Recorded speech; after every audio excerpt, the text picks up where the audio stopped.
the founder and the creator of Global Hand Washing Day, which is now celebrated in 100 countries by 500 million people every year. But above all, I'm a woman on a journey. I continue thinking about what my mission is in this world and what is it that I'm trying to do in my purpose. But I guess the most important purpose of it all is to be a decent human being. The world's largest soap manufacturer called me over and said, look, can we give you a job? I knew when I finished my engineering degree and I went to work in refugee camp and I was looking at the entire humanitarian sector. And I was like, God, this is not what I want to do. I don't want to be counting these toilets. Where I was coming from, so many people did not have that opportunity. And therefore, I had a responsibility to keep bringing it back. People are like, oh my God, you look so young and, you must be the new 30. I'm like, no, I'm 50. It actually took me a lot of work to get to where I am. Yeah.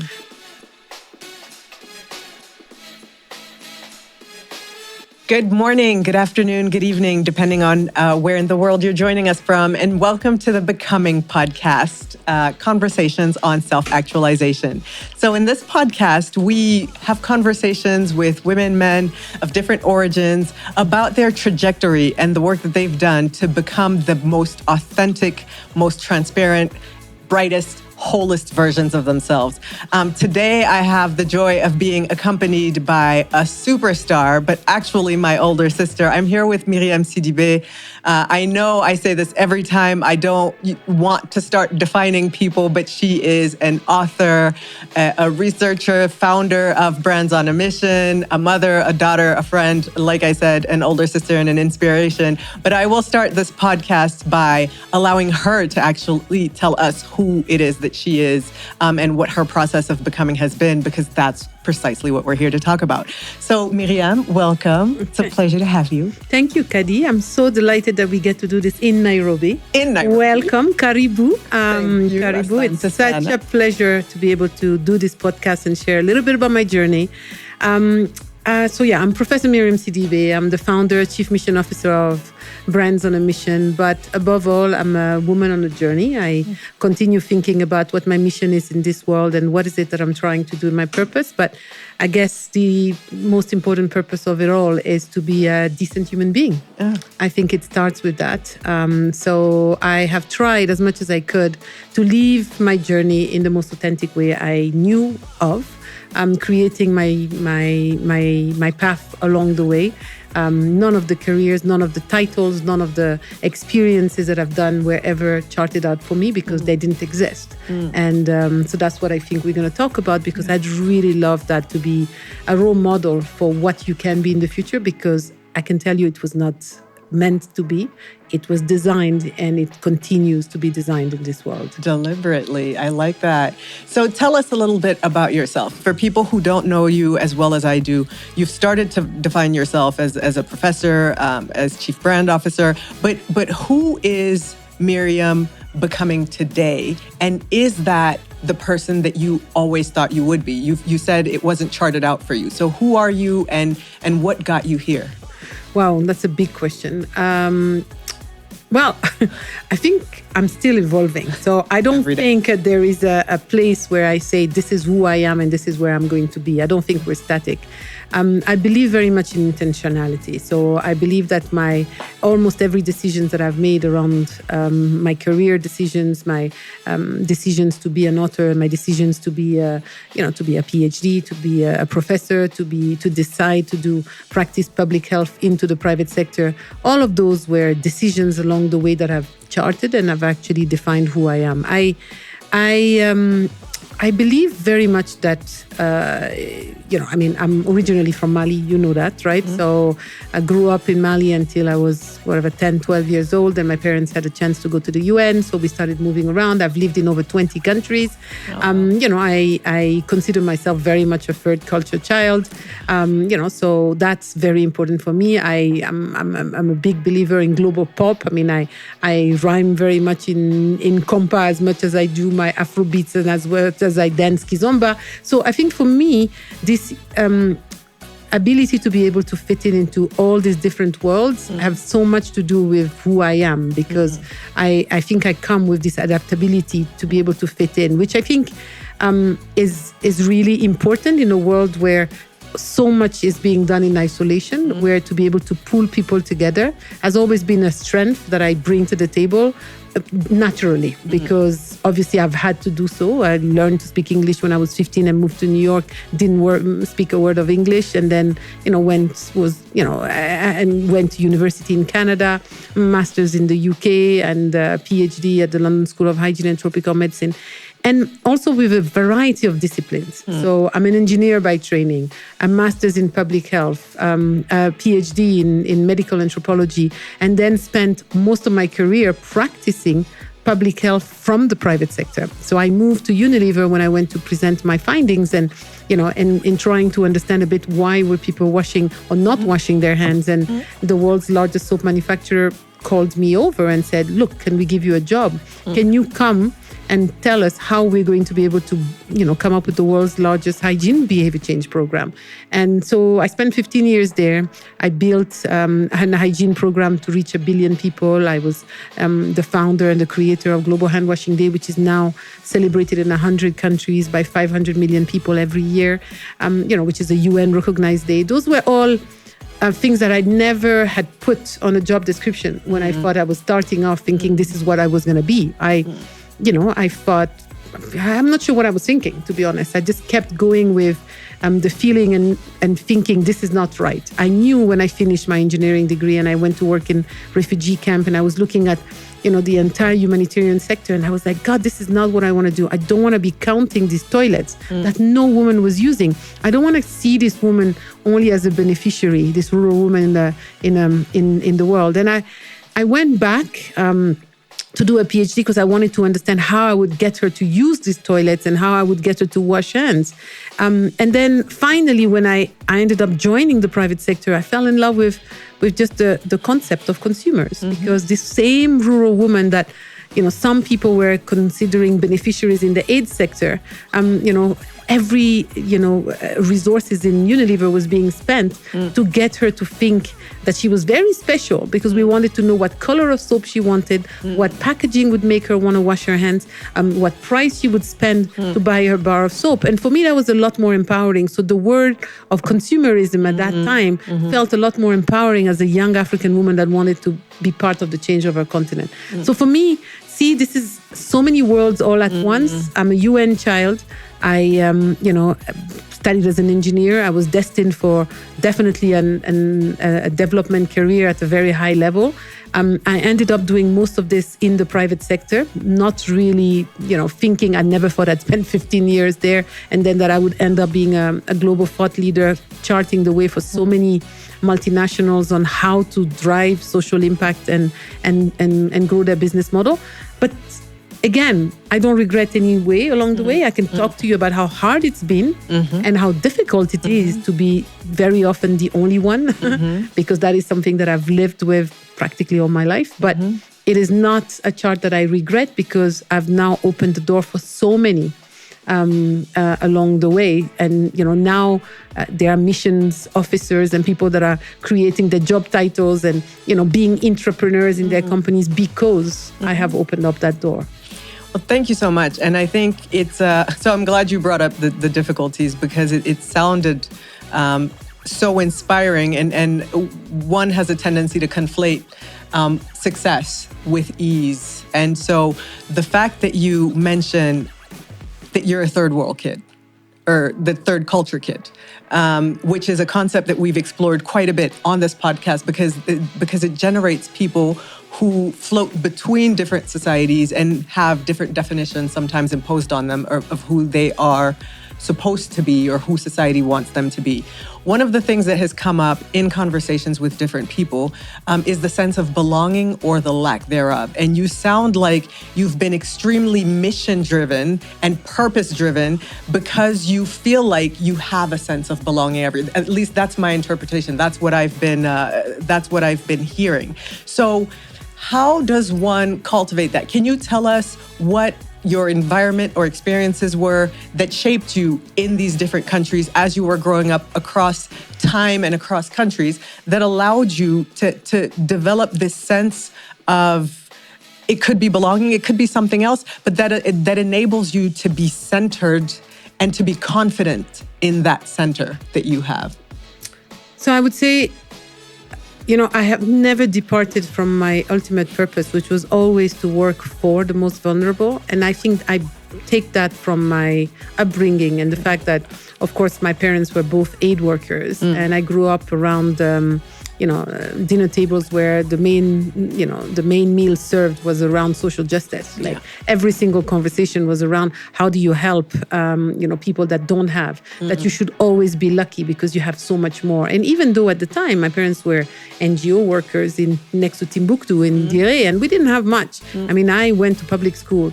People don't see that today when they see the Harvard degrees and they see the professors and they see me in the UN and UNGAs and they see me at, surrounded by C-suites. But that, there was something about the fact that, I was never allowed with my parents to ever have a conversation where I felt that I was feeling bad about, it was always about the fact that you could do for others because you're always privileged.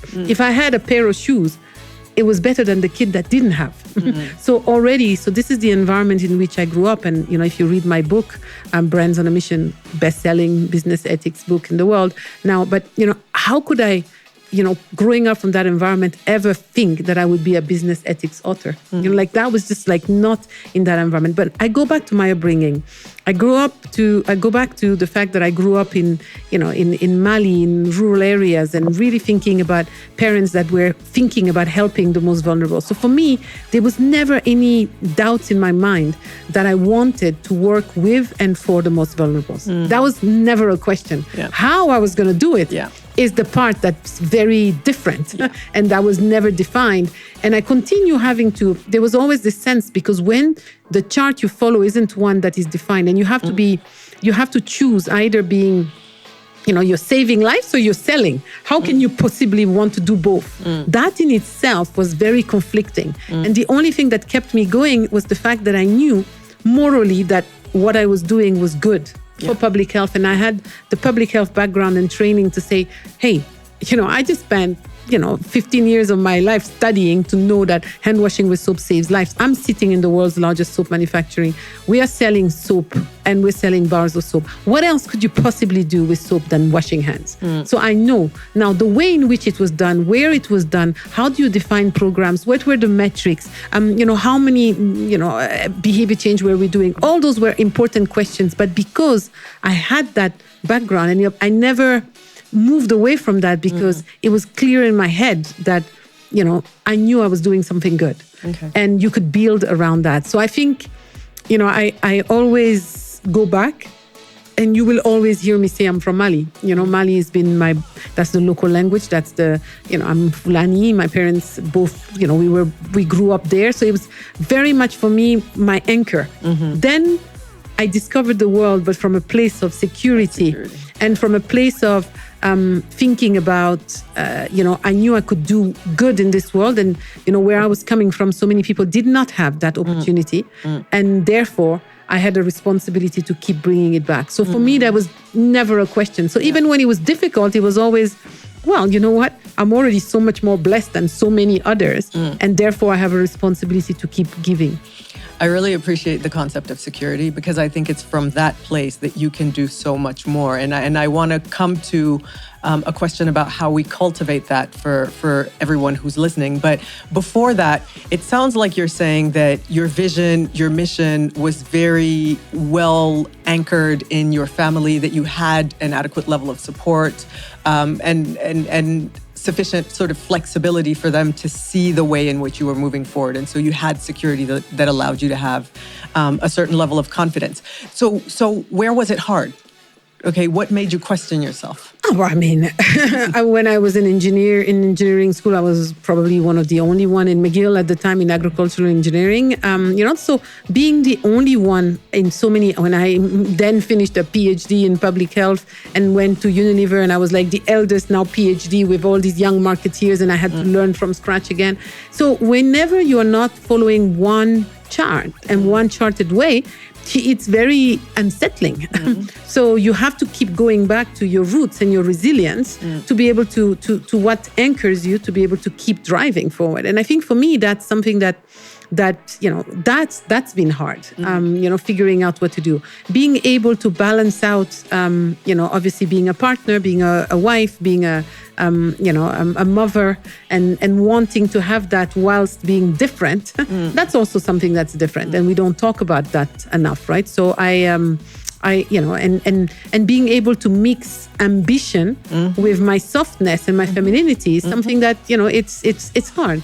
So you're either too harsh, or you're seen as too harsh, or you can't fully own your ambition, or you can't fully own your femininity.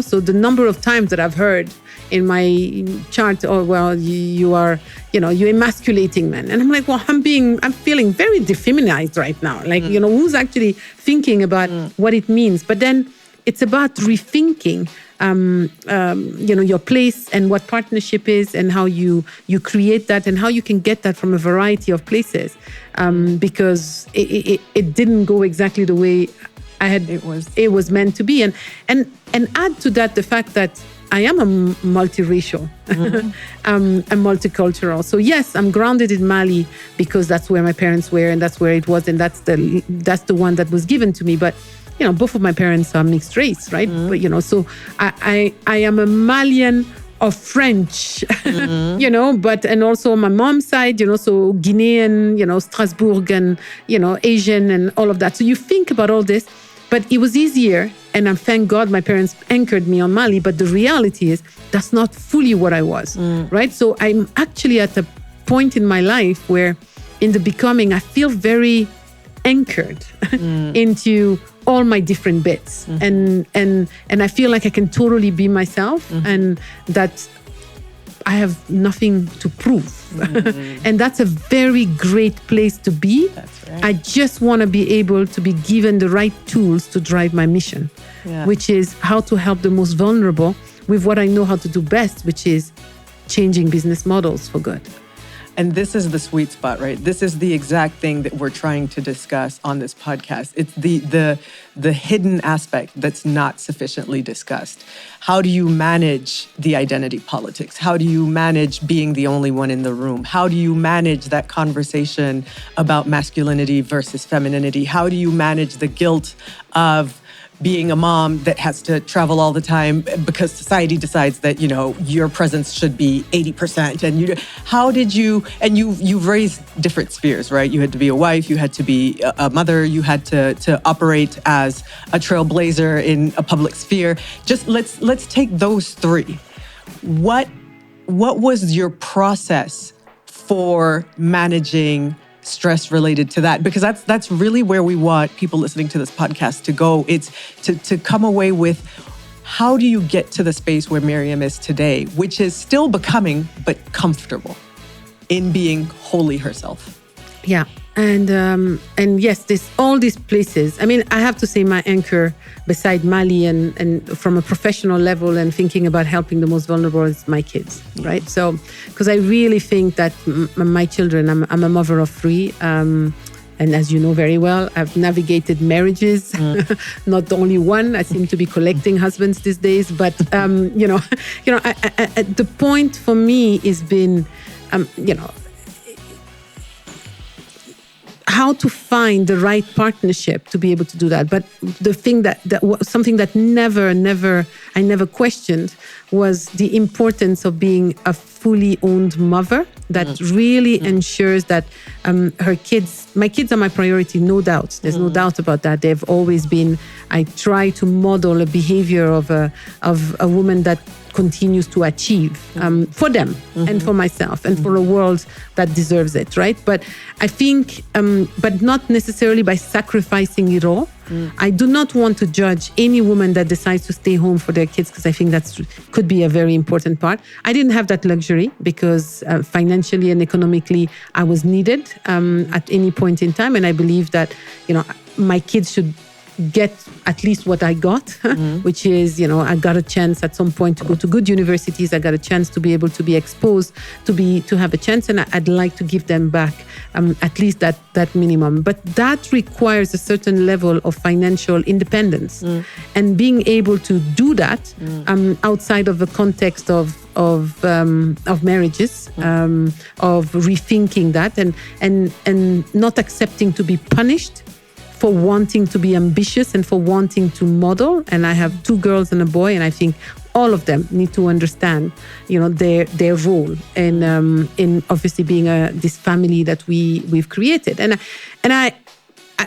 I want to go back again. So my kids have always been my guiding light. They continue being, in terms of taking not hasty decisions and deciding to stay 15 years in Unilever and moving and going into entrepreneurship, but figuring out what's the right entrepreneurship model that will ensure a certain stability. And because the kids have not asked, I can't tell them, well, let me do my entrepreneurship for 4 or 5 years, and then maybe you'll go to university after that. That's not how it works, right? So being able to do that, I think being self-driven is something that obviously continued being part of that. So that's, my children are important. I think the other part that I have found difficult is obviously either you have the good partner or you should have no partner at all. I think that's really my motto, right? So I have found partners that started off being a good partners, and then somehow we haven't managed to figure it out. But I do think that for a woman wanting and trying to merge and have a complete full life, having a right partner makes a huge difference. And having one that can actually respect your ambition, respect your vulnerabilities, and finding a way to enable you to be a mother and to be a professional player is something that's hard, but it's possible. And somehow that's my mission, is to actually raise my son to become that kind of man that we will be able to do. And for my girls to be in a position to appreciate when that is offered to them.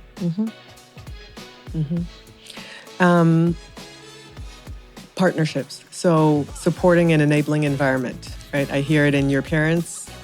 I hear it in the partnership that you have.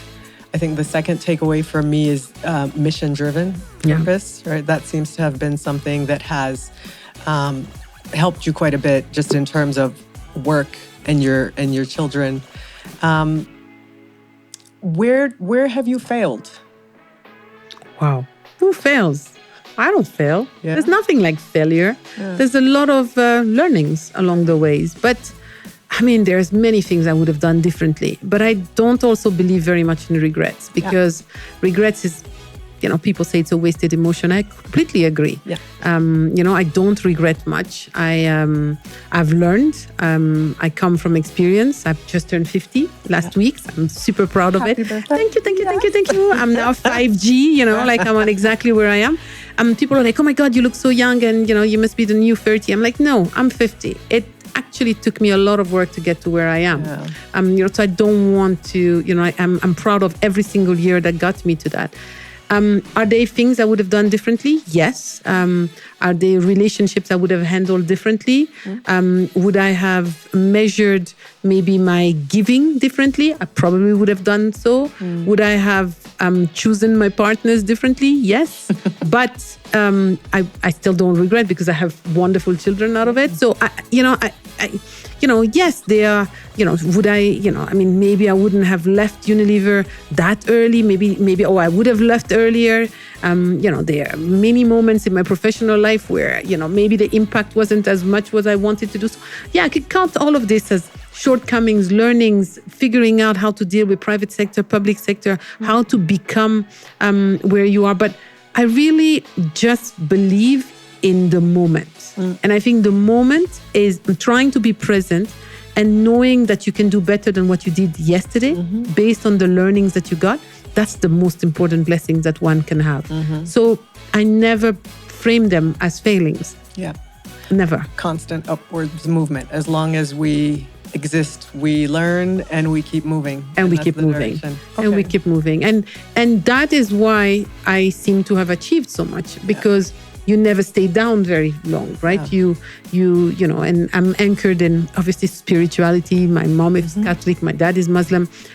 But you know, I grew up in a very not necessarily religious household, but believing very much that there is there's a God out there, and there's a higher spirits, and that, you know, what you the golden rule for me has always been super important. What you give out is what comes back, and that you never want to treat others the way that you wouldn't want to be treated. And I think for me, that still is a golden rule for me, as I try as much as possible.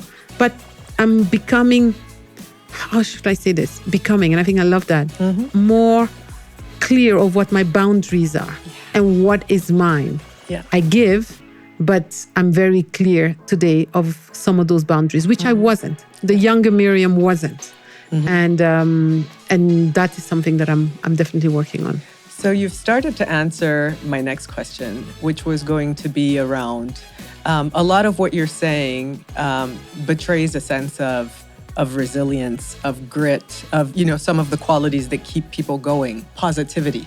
And that's built, right? And so I know that, like you said, your family environment, the feeling of being protected, the support that you've had contribute to that. And I was going to ask, what do you lean on to be able to make the difficult decisions, to be able to counter, the difficult narratives? And you've mentioned spirituality, but is there anything else?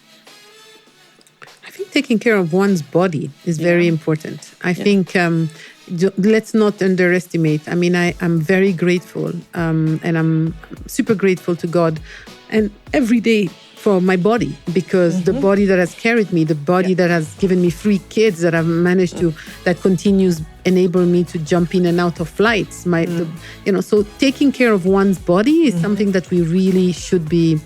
Let's not take that for granted at all. Not at all. I think you being able to lean on that. I think, of course, yes, people say you're resilient. And yes, I am resilient. It is true. I think it is that. But I wish we didn't have to be that resilient. And I really hope, and whenever I meet a younger version of myself, I'm always like, let's not over-sacrifice. I have sacrificed and done things like gone on PhDs and left my children, or gone. And there are certain moments where, yes, I felt like I didn't have a choice, but then I look back and I'm like, actually, maybe that there was something that you needed to think about differently. Could that have been done differently? Could I have enjoyed the process a bit more? So when I think about that, and if there's one advice I would say, is learn to enjoy the process as much as what you think you're going to fight for. Because maybe there was no need, and maybe you didn't need to be that resilient, and we need collectively to fight the systems that are asking us to be overly resilient, because I don't think it's necessary. If we're talking today about the rise in mental health issues, non-communicable diseases, and all the stress that we're talking about, I think it is because of those systems that have asked us to be overly resilient and, not give accountability to our partners that put us in positions of difficulty. There's a whole movement called Rest as Resistance. There's an organization in the US called the NAP Ministry that actually fights the concept of having to be strong. Because it sort of betrays specific roles that we were ascribed in society that probably don't need to be the ones that we have. So I wanted to recognize that, and also your point around physical health, because in a lot of these conversations, the issue that ends up coming up a lot is mental health, and how people tend to have to find ways, or how people end up having to burn out to even come to some of these realizations. And there is an obvious extremely close link between physical health and mental health, and in terms of the way in which you are able to take your body and hear your body, so that you don't have to get to the point where you burn out or have some of the more difficult experiences. I would really add the discipline. Let's really get the discipline. The discipline, the routine. People do say, I go to the gym regularly. I mean, there is a real, there's a real desire to continuously build that up, right? It doesn't happen overnight, right? So no, strong is not the new beautiful. Beautiful is beautiful, but you do want to be able to enjoy the process. And to enjoy the process, you need to take care of your body and your mental health and yourselves in general.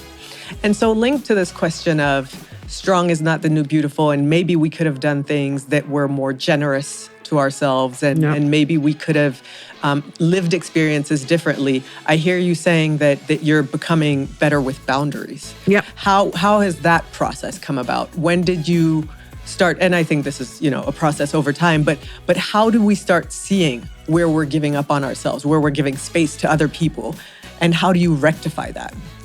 I think, I grew up in an environment where, I was asked to be empathetic quite a lot, and I am an extremely empathetic person. And because you're very empathetic, you tend to understand too much. And that is something that I'm learning a lot more. And I think it's attracted a lot of, narcissistic behaviors around me, which is another episode we can talk about. But and then now I'm starting to be like, no, this is what I need for me. And this is what Miriam needs. And this is not negotiable. This is what my non-negotiables are. And being able to put that together. And I don't know what is this society that gives us the idea that we don't have a choice. Or that we're done because we turn 50. Do I look done to you?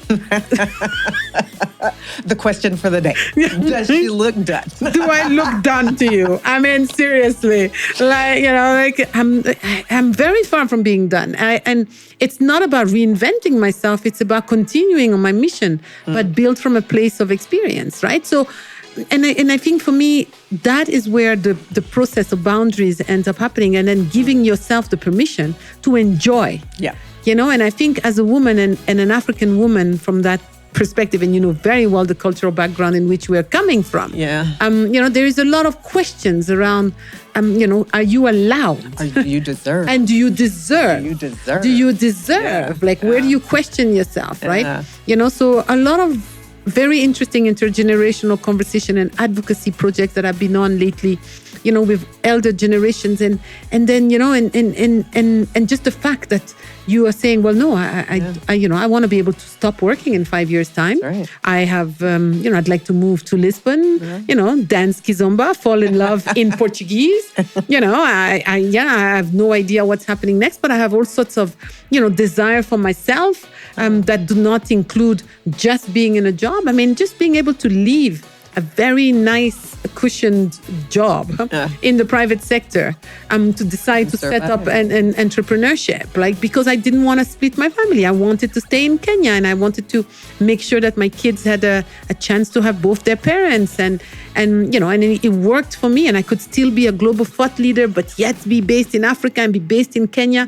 It happened. COVID came, and I was like, oh, all right, everybody's working from home, so I can do that. But there were a lot of different questions and conversations around that. But so I think with where I am, the boundaries, being able to say no, being able to say no without feeling guilty. This is what I need, this is what I want, and it's fine. And I do have options. It's interesting because we're taught, at least we're from some of the same societies, so we understand, we're taught empathy for everyone but ourselves. Right? We're taught that everyone else's perspective, experience, perception is more important than ours. And starting to take that voice forward feels selfish. It feels like you're doing something different. Absolutely. And it takes an enormous amount of effort. And one of the things that struck me particularly is, as human beings, we're communal beings, right? And we function from a basis of that safety and the security that you mentioned that you had with your family early on. And for me, my parents have always been there emotionally. I think I perhaps didn't have it as much as you did. And I've always had an issue with boundaries. So I'm like people pleaser number one. Okay. Well, always number two. Yeah. And I've always had an issue with boundaries because in the back of my head, the narrative is, if I set up this boundary, I'm going to lose my security blanket, and that's my family, and that's my friends, and that's my coworkers or whoever. I'm going to make them mad, and then everyone's going to hate me, and I'm going to learning to live with being displeased is the hardest thing that I've had to learn. How do you do it? And, well, Help me. Well, my dear, it's like at some point I was looking at this company and I was like, oh my goodness, here I was, and I've traveled a whole year and I'm working nonstop. And I was like, my dear, if I don't rethink this model today, I cannot pay my bills. And I'm alone. And yet I've been there for so many people. But the reality is there is not going to be anybody who's to be there for me, right? So then you stop and you think, no, creating a security, creating that is not selfish. It is the minimum that's required for me to be able to actually carry out not only my mission in the world, but then to be a parent. There's nothing about being selfish with that, but it's a huge one to learn. Difficult. It's very, very hard. Very difficult. It's very hard. And I'm glad you put that you put it that way, because what people tend to tell me is they get there either because they have no choice, like physically their body's just like, I can't do this anymore, or because they come to the realization that they have no choice, but their body doesn't take them there. So it's about those decisions that make you understand that, it's either I have to pay my bills, I am responsible for my own experience and for my own future. And because we start to understand that, we take this slightly more individualistic view and self-responsibilization, which is critical. And so I know it on paper. I just don't know it in here. So I still have trouble pushing back, and I still have trouble setting up the boundaries. But it's good to hear that it is a challenge that's faced by everyone, and that you come to it by realizing that you're responsible for your own life, and that the people who advise you aren't responsible for your life, and they're not living in the same context that you're living in. So they couldn't even if they wanted to be. But so noted, you always start to preempt my questions. So you started. I was going to say, where is Myriam going? So we've talked about how you've become and where you are now. Where do you see yourself? Portugal, speaking Portuguese, fallen in love with some man, but in Portuguese. In Portuguese. What do you aspire to? What excites you? Help us dream about the things that we could also become. Well, I want to be at peace with myself. I think that's a big one, right? I want to be completely at peace with my decisions. I want to be at peace with everything that I have accomplished so far. I want to create, obviously, I believe already that I've been role modeling quite a lot. And role modeling also has to be around being there for the ones you love. And, I'm there for my children. I'd like to be there differently, more at times. I wish I didn't have to travel as much as I do. So there's all those small bits around. I wish, I want to continue building a company and not even a company, but a mission-based platform that ensures not only a financial security, but that also drives coalition at scale. I find that the scale part, I started this company saying I want to, improve the lives of 100 million people by 2030 through entrepreneurship and this mission-driven platform. I still have that. And continuing being curious around the world. Now I've started thinking not only beyond public health and global health, but I'm looking at the creative economy in Africa. And that's giving me a lot of energy because I'm like, oh, wow, actually, I could bring some of these private sector brands into the creative economy. I could create a way to continue supporting, creative actors in Africa that maybe are struggling with resources. So there's a variety of ways in which I could work on. I'm doing a 360 degrees coming back to agricultural and food systems and thinking about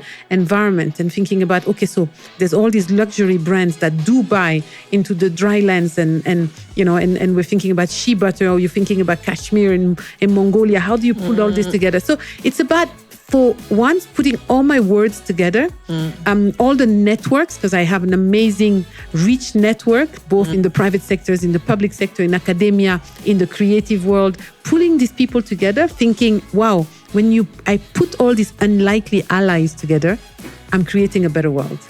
And that for me is what I really want to do, is putting these people, these strange bedfellows, these unlikely allies, and then saying you could be the misfit, but a misfit for a world that actually is what we need. Because the people that are supposed to be guiding us are not necessarily doing an amazing job at it. So where Miriam is going, I would say, is more peace for herself, more love for herself. Continuing to enjoy what God has blessed me with, my children, my parents, my family, all the amazing friends that I have.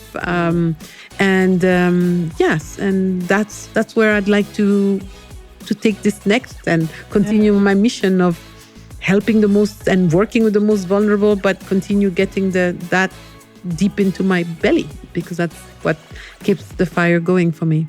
Peace, happiness, and gratitude. When you were talking about the creative process behind where you want to go, that's what I heard. I heard happiness, creation, having fun with having fun with ideas and creating and shaping the world. So I think there couldn't be a better place to end this conversation. Thank you so much for taking the time, one, to speak to us, and two, for sharing so candidly your experience. In terms of takeaways, there are a number of things that I've noted,